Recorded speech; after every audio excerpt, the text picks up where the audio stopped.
Саламатсыңарбы кымбаттуу студенттер, силер менен макроэкономика сабагы. Бул сабакта биз экономикалык өсүш темасын карайбыз. Силер менен мен Наргиза Арынова. Алгач сабагыбыздын максатын аныктап алсак, бул сабактын негизги максаты болуп экономикалык өсүш жана анын теориялык мааниси боюнча жалпы түшүнүктөрдү алуу, алган маалыматтарыбызды өздөштүрүү жана аны өз пикирлерибиздин калыптануусуна пайдалануу жана алган материалдарыбызды биз башкаларга жайылтуу максатында окуйбуз. Сабакты өздөштүргөндөн кийин биз кандай талаптарга ээ болушубуз керек? Биз экономикалык негизги түшүнүк, экономикалык өсүш түшүнүгү жана анын элементтери жөнүндө билишибиз керек. Экономикалык кубулуштардын жаңы маселелерин ачып берүүнү жана аларды турмушта колдонууну жасай алышыбыз керек. Андан сырткары экономикалык өзүлдөөнүн жаңы усулдарына ээ болушубуз керек. Экономикалык өсүш темасы бул макроэкономикалык саясаттын негизги багыты болуп саналат. Андыктан биз сабагыбыздын планын аныктап алсак, бүгүнкү сабакта биз экономикалык өсүш түшүнүгү жана аны өлчөө, экономикалык өсүштүн булактары жана факторлорун, экономикалык өсүштүн теориясы жана макроэкономикалык саясаты жөнүндө карап чыгабыз. Андыктан биз сабагыбыздын негизги бөлүгүнө өтсөк, экономикалык өсүш бул макроэкономикалык өнүгүүнүн борбордук маселеси болуп, кесе айтканда бул өндүрүштүн жалпы потенциалдык көлөмүнүн өсүшү болуп саналат. Бирок экономикалык өсүштү негизинен өндүрүштүн реалдуу өсүшү гана деп айтылып келет. Ал эми экономикалык өсүштүн реалдуу өсүшүн биз эки жол менен аныктап алсак болот экен. Бул реалдуу ички продукциянын көбөйүшү аркылуу, экинчиси реалдуу ички продукциянын көбөйүшүн калтын киши башына карап эсептелиши аркылуу. Негизинен ушул эки усул тең экономикалык өсүшкө мүнөздөмө берүүдө колдонулганы менен, бирок экөө ар кандай максатта пайдаланылат экен. Эгерде биз өлкөлөрдүн экономикалык потенциалын салыштыруу максатында карай турган болсок, анда биринчи усулду пайдаланабыз. Ал эми экинчиси өлкөлөрдүн калкынын жашоо деңгээлин өлчөө максатында боло турган болсо, бул экинчи усулду пайдаланат. Кандай гана усул болбосун, экономикалык өсүш жылдык же орточо жылдык көрсөткүч менен өлчөнөт. Мында биз жогорудагы биринчи усулга негизделе турган болсок, анда экономикалык өсүштүн темпи бул ушул жылдагы ички продукциянын өсүшүн өткөн жылдагы ички продукциянын ортосундагы айырмачылыктары менен өткөн жылдагы ички продукциянын өсүшүнүн катышына болгон көрсөткүч аркылуу. Ал эми экинчи усулда мында ушул эле көрсөткүчтү биз калктын санына же болбосо адамдардын жан башына карап аныктап алат экенбиз. Экономикалык өсүштүн темпи канчалык жогору боло турган болсо, бул макроэкономикалык саясаттын толук аткарылып жатканы, ишке ашкандыгы деп белгиленет. Экономикалык өсүштүн негизги маанилүүлүгү бул коомдун экономикалык гүлдөп өсүшүнүн негизги салымы деп эсептелинет. Бирок экономикалык өсүштү индикаторлорун колдонууда бул ички продукциянын жалпы чектөөлөрүн эске алуубуз керек. Тактап айтканда, бул калктын жашоо деңгээлине шайкеш чагылдырылбаган көрсөткүчтөр аркылуу. Мисалы, ички продукцияны өлчөп атканда биз анын жалпы көлөмү, өндүрүштүн көлөмүн эмес, ошол өндүрүштүн көлөмү акча менен туюнтулгандыгында мында бош убакыттын жалпы өсүшү чагылдырылбайт. Андан сырткары бул ички продукциянын керектөөгө жумшалуучу үлүшүн кыскаргандыгы аркылуу. Бирок көпчүлүк экономисттер бул экономикалык өсүш кабылга ылайык гана кубулуш деп белгилеп келишет. Мында өлкөнүн экономикасын камсыз кылыш үчүн мамлекет болгон экономикалык потенциалын ишке киргизүү зарыл деп эсептелинет. Бирок экономикалык потенциалды биз толук бойдон иштете турган болсок, анда анын терс жактарын да алып калышыбыз мүмкүн. Мисалы ошол эле кайрадан калыбына келтирилбей турган ресурстардын ченемсиз пайдаланып кетиши, тактап айтканда ошол ресурстардын жок болушуна кептелиши, өлкөдөгү айлана чөйрөнүн булганышы, экологиялык катастрофалардын келип чыгышы. Ал эми кээ бирки көпчүлүк экономисттер бул экономикалык өсүш бир гана каалоого гана ылайык эмес, ал бул ар тараптан колдоого алынуучу негизги мамлекеттин ишмердүүлүгү болуп саналыш керек деп эсептелинет. Ошондуктан бул экономикалык өсүштүн биз кандай кубулуш экенин ачып берүү үчүн экономикалык өсүштүн булактары жана анын факторлорун карап чыгышыбыз керек. Кайсы гана өлкө болбосун, анын экономикалык өсүшү негизги 6 фактор менен аныкталат. Анын 5өөсү бул экономиканын физикалык өсүш жөндөмдүүлүгүнө байланыштуу. Тактап айтканда, бул 5 факторду биз сунуш факторуна киргизип, мисалы, ошол эле биринчи фактор капиталдык байлыктардын сандык жана сапаттык өсүшү. Тактап айтканда, бул капиталдын сунуштагы жалпы көрсөткүчү. Ошол эле 5-чи факторду алып карасак, бул өндүрүштүн жана жаңы продукциялардын техникалык прогрессивдик усулдарын иштеп чыгуу жана аларды ишке ашыруу. Бул дагы өндүрүүчүлөр же болбосо ошол негизги сунушталуучу тараптар аркылуу ишке ашырыла турган жараян болуп эсептелинет. Ал эми 6-чы факторду биз жалпы суроо талаптын деңгээлин алып карадык. Экономикалык өсүш кубулушунда жалпы суроо талаптын деңгээли болушунча жогору болууга тийиш. Анткени экономикалык өсүштө экономиканын өсүп жаткан баардык өндүрүштүк мүмкүнчүлүктөрү пайдаланылышы керек. Бирок ошол эле экономикалык өсүштө бул сунуш жана суроо талап факторлору тыгыз өз ара байланышта таасир этпесе, бул толук экономикалык өсүштү камсыз кылууга мүмкүн болбойт. Ал эми экономикалык өсүштүн булактары бул жалпы ошол экономикалык өсүшкө сунуш факторунун таасир этүүсүнүн негизинде каралып чыгат. Мында реалдуу продукта менен кирешенин көбөйүшү 2 негизги жол менен жүзөгө ашырылышы мүмкүн. Биринчиси эмгек чыгымдарынын өсүшүн чагылдырылган чоң сандагы ресурстарды тартуу менен, экинчиси эмгек өндүрүмдүүлүгүн чагылдыруучу бар ресурстардын өндүрүмдүүлүгүн жогорулатуу менен. Бул сүрөттө жалпы сунуш факторунун экономикалык өсүшкө тийгизген таасиринин схемасы чагылдырылган. Сүрөттү карасаңыздар, бул жерде биринчи жумушчулардын саны жана иштеген сааттардын орточо саны. Мында бул биздин жөн эле ресурстук көрсөткүчтөр. Ал эми ошол эле экинчи колонканын ичинде бул жалпы чыгымдардын ошол бир адамдын иштеген саатына кеткен көрсөткүчтөрү. Ал эми ушул эле ресурстардын өндүрүмдүүлүгүн жогорулатыш үчүн биз техникалык прогресс, инвестициянын көлөмү жана башка ресурстардын эффективдүү бөлүштүрүлүшү каралат. Ал эми бул жерде башка факторлор катары бул эмгек өндүрүмдүүлүгүн көбөйтүш үчүн бир гана жаңы технологияны киргизип же болбосо квалификацияны жогорулатуу эмес, мында ошол жумушчулардын негизги стимулдаштыруу системасын дагы карап чыгуу болуп саналат. Жалпы сунуш факторлорунун бул экономикалык өсүшкө тийгизген таасири ушул негизги 2 багыт менен аныкталат.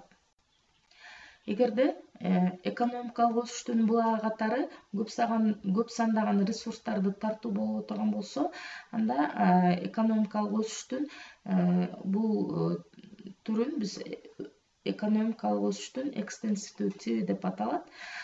Эгерде ушул эле өсүштүн булагы катары жаңы технология же болбосо өндүрүмдүүлүк өсүшү карала турган болсо, анда интенсивдүү экономикалык өсүш деп аталат.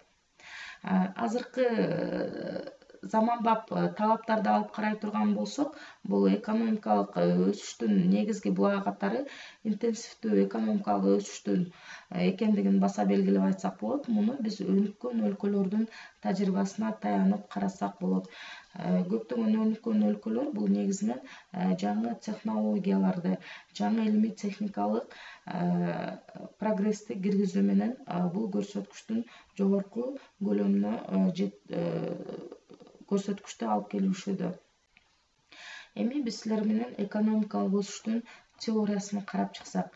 Экономикалык өсүштүн теориясы деп ичкүдүн продукциянын жана улуттук кирешенин потенциалдык деңгээлинин, сактык каражаттардын жана инвестициялардын таасири астында экономикалык өсүштүн узак убакыттагы курулушун окутуп үйрөтүүнү айтабыз. Экономикалык өсүшкө өндүрүштүн мүмкүнчүлүктөрү суроо талапка ээ болгон инвестициялар таасир этет. Муну биз ошол экономикалык өсүштүн неоклассикалык жана кейнсиандык теориясында каралат. Экономикалык өсүштүн неоклассикалык теориясы бул негизинен классик экономисттер Адам Смит менен Давид Рикардонун идеяларына таянып айтылат. Классик окумуштуулар экономикалык өсүшүнө таасир этүүчү негизги кубулуш деп мында инвестицияны жаратууда пайданы пайдалануу керек деп эсептешкен. Тактап айтканда, бул жерде пайданы кайрадан инвестициялоо деп белгилешкен.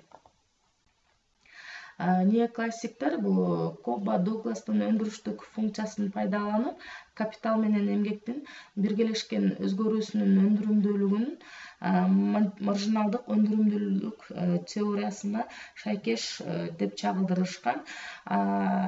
Байкап тургандай, бул функцияда жалпы өндүрүштүн көлөмү ага колдонулган ресурстардын таасиринин астында боло тургандыгын чагылдырган. Ал эми экономикалык өсүштүн кейнсиандык түшүнүгү бул Кейнстин макроэкономикалык теориясына таянып негизделген.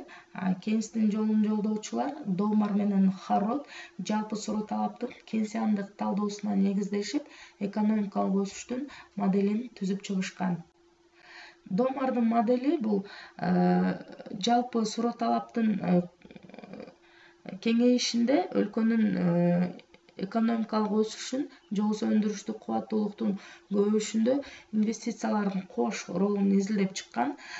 Мында Домардын пикири боюнча өндүрүштүн кубаттуулугунун темпинин өсүшү бул кошумча инвестицияларды пайдаланууда же болбосо аны кандайча пайдалануу керек, инвестициялардын пайдалануусунун чечими аркылуу берилген. Мында капиталдардын чектүү өндүрүмдүүлүгү ошол керектөөчүнүн жалпы керектөөчүлүк умтулуучулук чегине жетүүсүндө деп белгилеген. Ал эми Харроддун модели боюнча экономикалык өсүштүн траекториясы мында көбүнчө экономикалык жалпы теориянын шарттарын канааттандырууда өзгөчө көңүл улуттук кирешеге бурулуш керек деп эсептелген. Улуттук кирешеде бул жалпы физикалык тараптар менен өлкөдөгү баардык өндүрүштүк секторлордун каражаттары биригип кызмат кылат. Мисалы, ошол эле сактык каражаттар толук түрдө инвестицияга айланышы керек деп эсептеген. Мында кыска мөөнөттө алып карай турган болсок, сактык каражаттар убактылуу жалпы суроо талапты чектегени менен, ал узак мөөнөттө бул баардык сактык каражаттары инвестициялардын негизги көлөмүн аныктоочу индикатор деп эсептеген. Жогоруда биз карап өткөн Кобба Дугластын функциясына негиздеп, ошол функцияны колдонуу менен 1957-жылы Роберт Солово экономикалык өсүштүн ошол 40 жылдагы көрсөткүчүн эсептеп чыккан. Бул жылдарга 1990 жылдан 1949 жылга чейинки аралыкты алган. Анын жыйынтыгында ал экономикалык өсүштүн болгону жарымына гана капиталдык анан эмгектин салымы боло турган болсо, калган жарымы бул жаңы технологияларды тартуу же болбосо техникалык прогресстин ишке ашышы деп эсептеген. Эми биз экономикалык өсүштүн макроэкономикалык саясатына токтолуп өтсөк. Экономикалык өсүштү стимулдаштыруу максатында мамлекет бюджеттик, салыктык жана акча кредиттик саясаттарын колдонуп, тактап айтканда суроо талапты башкаруу саясатын жүзөгө ашырат. Андан сырткары мамлекет экономиканын өндүрүштүк потенциалынын өсүшүн стимулдаштыруу менен суроо талапты жана сунуштуу башкаруу саясатын жүргүзөт. Сунуштуу башкаруу саясатында бул калктын жалпы сандагы иштеп жаткан үлүшүн көбөйтүү үчүн киреше салыгын кыскартуу чаралары, жаңы техника жана технологияларга инвестициялык каржылык стимулдарды жасоо, талап кылынган квалификацияга ээ жумушчуларды көбөйтүү үчүн кадрларды кайра даярдоо чараларын жана өнөр жай өндүрүшүн колдоо максатында приватташтыруу жана өнөр жай тармагына мамлекеттик көзөмөлдөрдү кыскартуу, жумушчу күчүнүн мамилдүүлүгүн стабилдештирүү менен аны стимулдаштыруу жана анын аймактык саясатын илгерилетүү саясатын жүргүзүш керек, жана социалдык жөлөк пулдарды жана социалдык камсыздоо боюнча жаңы реформаларды жасоо, анан эмгек рыногунун икемдүүлүгүн жогорулатуу үчүн профсоюздардын күчүн колдонуу болуп саналат. Экономиканын өсүштүк жалпы өндүрүштүк потенциалынын жогорулашы бул мамлекеттин жүргүзүп жаткан ушул багыттагы саясатына көз каранды болуп эсептелинет. Мында биринчиден бул жогорку өндүрүштүк тармактардын өнүгүшүн тездетүүчү чараларды иштеп чыгуу, ал эми экинчиден бул өндүрүштүк өндүрүмдүүлүктү жогорулатуу үчүн илимий техникалык прогресстерди стимулдаштыруу.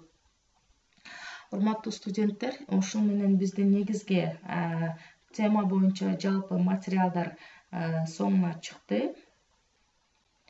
Жогоруда айтып өткөн жалпы материалдарды бышыктоо үчүн мен силерге экранда көрүнүп турган адабияттарды сунуш кылам. Ушул адабияттарды колдонуу менен бүгүнкү өтүлгөн тема боюнча жалпы билимдериңерди бышыктасаңар болот. Андан сырткары бул интернет ресурстарынын жана башка көптөгөн интернет булактарынан дагы пайдалансаңар болот. Ал эми урматтуу студенттер, бүгүнкү сабакта алган билимиңерди текшерүү үчүн мен атайын текшерүү иштерин жана тесттик материалдарды даярдагам. Биринчи шилтеме аркылуу кирип текшерүү иштерин көчүрүп алсаңар болот. Ал эми экинчи шилтеме аркылуу кирип тесттерди белгилеп, кайра мага жоопторун жөнөтсөңөр болот. Шилтемелер аркылуу киргениңерде эле бул бардык материалдар толук жайгашылган. Ал эми бул шилтеме аркылуу кирип видео сабактын бардык конспектилерин орус жана кыргыз тилинде негизги тексттик материалдарын көчүрүп алсаңар болот. Урматтуу студенттер, ушу менен сабагыбызды соңуна чыгарабыз. Айтылган тапшырмаларды мен силерден кайрадан жообун күтөмүн. Көңүл бурганыңар үчүн чоң рахмат. Саламатта калгыла.